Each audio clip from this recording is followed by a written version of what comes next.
What's up, basketball fans? Welcome to the Rats Report. It's time to talk about the Toronto Raptors if they have waived one of their two-way players and maybe looking to make some roster changes. So I'm going to talk about that in today's video. So if you're ready to watch, make sure to hit the subscribe button. If you wish to like this video, that'd be awesome as well. So with that being said, let's get into today's video. Now, as you guys know, I do like to give out shout-outs on my channel, and the shout-out for today's video goes out to Greg Sadie. So Greg, thank you so much for supporting this channel through your likes and comments.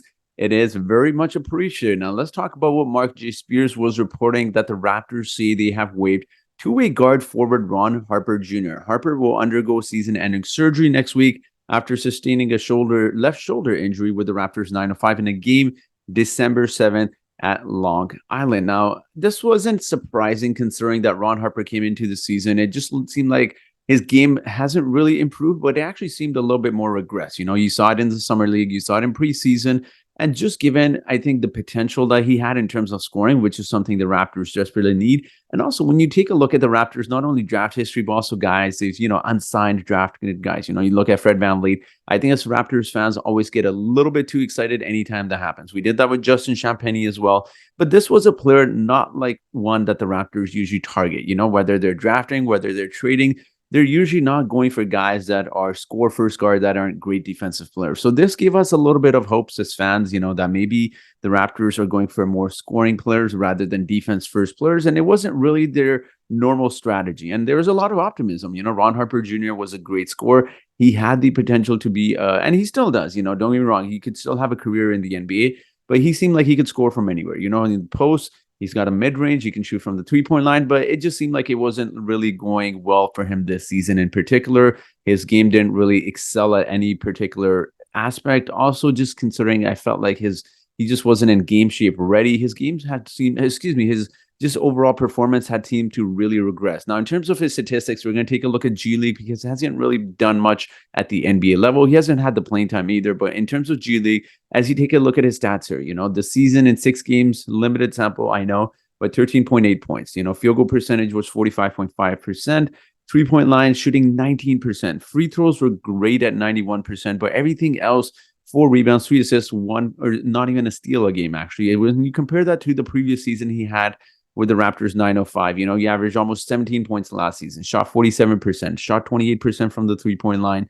And although his free throw percentage has gotten better this season, in terms of just other statistical categories, it just seemed like he's regressed even at the G League level. Now, this is, I want to say, an unfortunate event for Ron Harper Jr. He's a 6'6" guard, He is 23 years old, however, and I think that's what comes into play. It's a tough business of being, your age difference. If he was 19 or 20, yes, maybe you could wait for, him to recover this season and then maybe just go into next season and see how he looks. But considering he's 23 years old and, he's probably going to be 24 by the time next season rolls around and he's still going to get in game shape. And it's a tough business, it is. And you feel for Ron Harper Jr., it is very unfortunate. Obviously, you wish him the best of luck, but he just didn't really live up to the expectations I believe most of us fans had hope for Ron Harper Jr. anyways. But again, wish him the best of luck.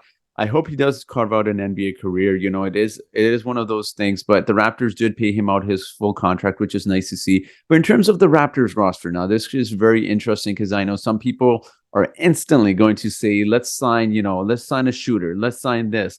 Heck, let's even sign Jeff Doughton, for example. A lot of fans will jump on that and say, bring him back, since we have an open roster spot. But again, it'll be interesting. I do want to say one thing when we do take a look at the Raptors roster here. As you see, I don't necessarily think you can fix your roster just based on one signing, let alone a two-way contract, right? Two-way contract guys aren't necessarily going to get a lot of minutes at the NBA level.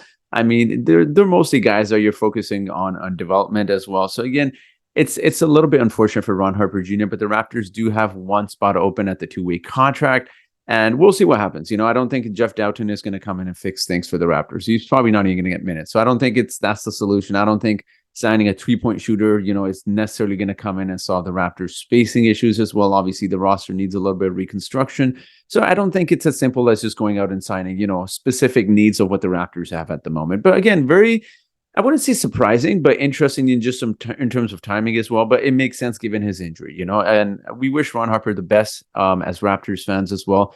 Wish him the best. I'm sure there's a lot of future in different leagues, even if he doesn't make it to the NBA. So again, just want to say Best of luck to Ron Harper Jr. Speedy recovery to him. So that will be it for today's video, guys. Let me know in the comment section below. Is there a player you may have in mind that the Raptors could potentially sign to a two-way contract? Let me know, and let's get into today's trivia question. And the trivia question for today is, outside of Grady Dick, who is the youngest player on the Toronto Raptors? Is it A, Scotty Barnes? Is it B, Christian Coloco? Is it C, Marquise Noel?